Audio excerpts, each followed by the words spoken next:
يا جماعة النتائج خرجت، نحبكم تستقبلوها بروح رياضية. روح رياضية؟ يا أخي رح يكون عندنا الأولمبياد الليلة في الدار. سامي اتفضل النتيجة.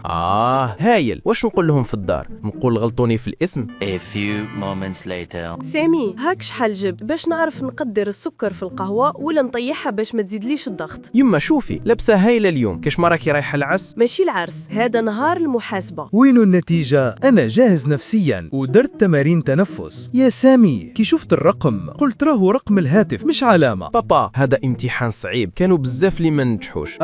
وعلى حسام ابن الجيران جاب 18 شوية ويطلع للفضاء. بابا راهو روبوك داك ماشي إنسان. أنا نقول باللي الأستاذ ظلمك، مستحيل ولدي يجيب هكذا، أكيد بدلوك بالنتيجة تاع واحد آخر، واحد اللي ما يراجعش. يما أنا ما نراجعش. صحيح بصح مش للدرجة هادي. A few moments later. السلام عليكم.